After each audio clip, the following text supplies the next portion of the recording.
রাজনীতির পরিসরে বসন্ত উৎসবে আবির মেখে নৃত্যে পা মিলালেন মন্ত্রী জ্যোৎস্না মান্ডি। দোলযাত্রা উৎসব শান্তিনিকেতনে বসন্ত উৎসব নামে পরিচিত। ফাল্গুনী পূর্ণিমা অর্থাৎ দোল পূর্ণিমার দিনই শান্তিনিকেতনে বসন্ত উৎসবের আয়োজন করা হয়। বসন্ত উৎসবে এক টুকরো শান্তিনিকেতন যেন উঠে এলো নদী, টিলা, গাছ গাছালি ঘেরা প্রাকৃতিক সৌন্দর্যে ভরপুর মুকুটমণিপুরে। রাজ্যের অন্যতম পর্যটন কেন্দ্র বাঁকুড়ার রানী মুকুটমণিপুরে আজ অনুষ্ঠিত হলো পলাশ উৎসব। বিগত বছরগুলোর ন্যায় সুন্দরী মুকুটমণিপুরের পলাশ উৎসবে এদিন পলাশে আবিরে রঙিন হয়ে ওঠে। রাজনীতির পাশাপাশি সম্পূর্ণ ভিন্ন ভূমিকায় দেখা গেল রাজ্যের খাদ্য দপ্তরের প্রতিমন্ত্রী জ্যোৎস্না মান্ডিকে। এদিন বসন্তের আবির মেখে রীতিমতো নৃত্যের তালে তালে পা মেলালেন মন্ত্রী। ছাড়াও এদিনের পলাশ উৎসবে উপস্থিত ছিলেন খাতড়ার এসডিও ডক্টর শুভম মৌর্য সহ অন্যান্য প্রশাসনের কর্তারা। মুকুটমণিপুর উন্নয়ন পর্ষদের উদ্যোগে খাতড়া মহকুমা প্রশাসনের সহযোগিতায় বসন্তের নাচে গানে মাতেন এলাকার শিল্পীরা। উৎসব ঘিরে প্রচুর মানুষ উপস্থিত হয়েছিলেন।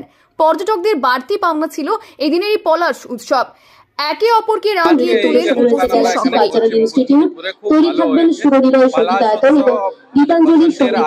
একটা ভালো উৎসব আছে। আর গত বছরে এটা হতে একটু অসুবিধা হয়েছে, কেন কি ইলেকশন চলে এসেছিল। এবার আমরা আবার এটা স্টার্ট এখন ভালো রং খেললেন, আপনি দেখতেই পাচ্ছেন। ঠিক আছে, খুব ভালো উৎসব হয়েছে, খুব ভালো উৎসব হয়েছে। আমরা এখানে খুব ভালো করে সব কেউ করেছে। শিল্পীদের অনুষ্ঠান কেমন লাগে? ভালো আছে, এখনো চলছে। আর আপনারাও এনজয় করবেন, এমনি সবকিছু ভালো। যারা পর্যটক, যারা পলাশের টানে মুকুটমণিপুরে আসছে, তাদের উদ্দেশ্যে কি বার্তা দেবেন? টুরিস্টকে নিয়ে আমরা মুকুটমণিপুর ডেভেলপমেন্ট অথরিটির পক্ষ থেকে অনেক কিছু করেছি।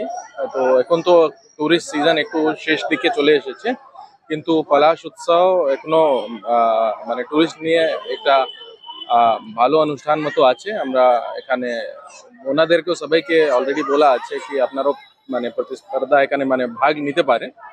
আর এমনি ফ্যাসিলিটিস অ্যাভেলেবল আছে সবকিছু। টুরিস্টদের কি একটা বাড়তি পাওনা হলো এটা? টুরিস্ট নিয়ে এটাই বলার আছে, আসুন এখানে ভালো করে এনজয় করুন। সাথে একটা অনুরোধ আছে কি নোংরা ফেলতে হবে না, একটু আবার সহযোগ ওখানে করুন। আমরা মুকুটমণিপুর ডেভেলপমেন্ট অথরিটির পক্ষ থেকে সবকিছু ব্যবস্থা নিয়েছি। আপনারা সহযোগ করবেন, তখন এই পর্যটন স্থল আরো মনোরম, আরো ভালো। Thank you very much. অযথা সময় নষ্ট করবেন না, আপনাদের প্রতি বিনীত অনুরোধ। আজকে রঙের উৎসবে সবাইকে আমি শুভেচ্ছা জানাবো। সবকিছু ভুলে গিয়ে আজকের দিনটা আমরা সকলে মিলে জাতি, ধর্ম, বর্ণ বিশেষে রঙের সাথে আমরা সকলে মিশে যাই। সকলের কাছে শুভেচ্ছা আমার, যেন সকলের জীবনে অনেক অনেক রং আসে। আর রাজনীতির বাইরে একটা ব্যক্তি পরিচয় আছে। আমি সবসময় সাংস্কৃতিক জিনিস খুব ভালোবাসি। রং খেলতে আমার ফেভারিট ফেস্টিভ্যাল হোলি, তো আমার খুব ভালো লাগে।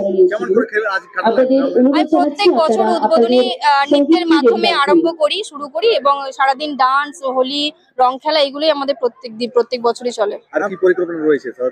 শান্ত পরিকল্পনা আমাদের মেইনলি উদ্দেশ্য হচ্ছে আমাদের মুকুটমণিপুর ডেভেলপমেন্টের অথরিটির মাধ্যমে ট্যুরিজমটাকে প্রমোট করা। এখানে আর্থিকভাবে সকলে যাতে সচ্ছল হয়, সেই জন্য আমরা বিভিন্ন প্রোগ্রাম নিয়ে থাকি। আজকে দেখা গেল প্রতিবাদীরা যখন মঞ্চে নাচ করছে, তখন আপনাকেও পা মেলাতে হয়। নাচ আমার খুব ভালো লাগে, তো সকলে মিলে এনজয় করছিলাম আমরা, খুব ভালো। Thank you. তিনি খুব মাটির মানুষ, তিনি সবাইকার সাথেই খুব ভালোভাবে বন্ধুত্বপূর্ণ ভাবেই থাকেন। তিনি যে একটা পদে আছেন এটা সবাইকে তিনি মনে করতে দেন না।